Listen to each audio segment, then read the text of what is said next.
Great piece, great evening. I want to show you all this right here. This is his storyline. Ray Allen, Seattle Supersonic, Milwaukee Buck, Miami Heat, UConn Husky, number of veteran lists there. It says right here 90% of food sold in grocery stores today did not exist 100 years ago, and neither did 90% of chronic diseases. So, how relevant that topic is right now. Um, you want to wonder like when you go to the archives and you see that they only have stuff from 1921, 1923, and they always talk about their history, but they never talk about our history. Like that's suspect to me. Um, I don't want to hear about World War I, Mussolini. I don't want to hear about World War II, Adolf Hitler. I don't want to hear about World War III. I don't want to hear about any of that history that keeps being brought up and keep being repeated. Um, that's the history we've been hearing because right now they're at a standstill. They don't know what to do as far as their demographic.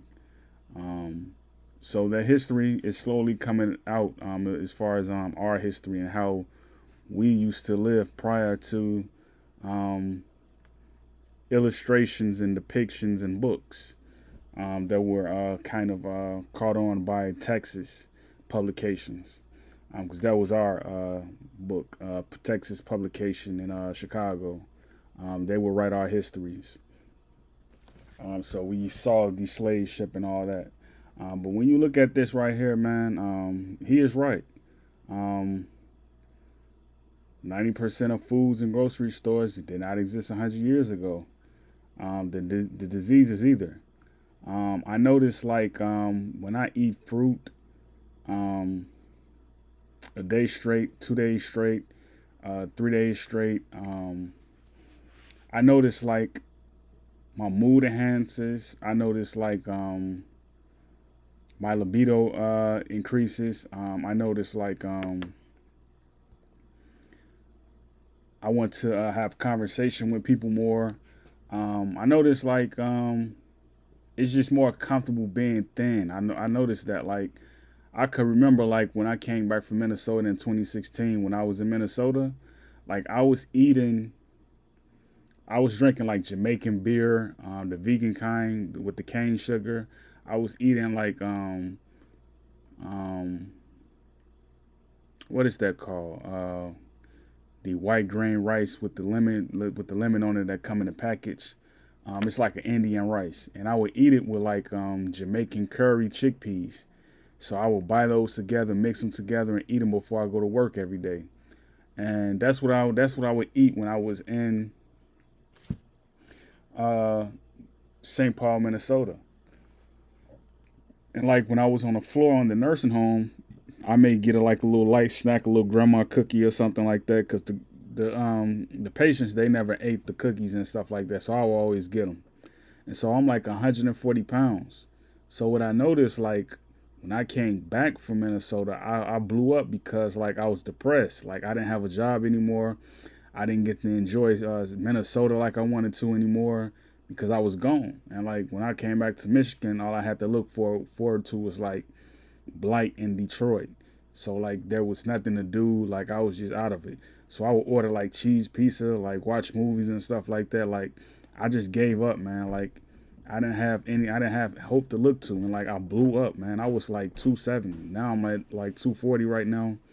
Um, Eventually I'm going to shed the weight because like I noticed like since me like trying to go fruitarian, sort of like just eating one meal a day, um, just eating mostly fruit. I noticed like when I eat fruit and like I just feel like much better, man. Like plums, oranges, kiwis. I can drink the concentrated lime. I can drink the concentrated lemon. That feels even gooder. it's just more of an experience, and it's unfortunate because like we don't know what they had on the shelves back then as far as their grocery list and their grocery hauls. Like we don't know what they had. Like I can just think like, okay, what kind of stores existed back then? What kind of options did they have? Did they have seeds on the shelves? Like imagine having a purple watermelon or a gold watermelon on the shelf. Like I can imagine that they had those back then. Like now we only have like seedless watermelons, and they always look the same color. So it's like, and they always mass produced by different companies, and that's something that I don't like. So like let's just further look at what he has to say about this. All right, so he makes a post there on that. Let me get a good look at that. Okay, this is about psychology. Okay, because you got a note right there. This says anti-psychopath. Right, so this is about psychology, and so they're talking about Trump. So Ray Allen, he's very woke, man, and like he's talking about politics, and then here it goes again. Like, man, what are they doing to our foods? And like Ray Allen, he's in excellent shape. So like this is good news, man. Like I love to see it. Like NBA players, they back in the news, man. We have an outlet where we can follow them and listen to what they have to say about certain topics. I'm excited about this, man. Like um, I want to see what more athletes have to say, man. Because it's like after sports, like where do they go? Like what do we do after that? You know what I mean? Like we've given our undivided attention to them at games and stuff like that when we go to the arenas. And then it's like after that they get cut from the team or they retire. It's like what happens after that?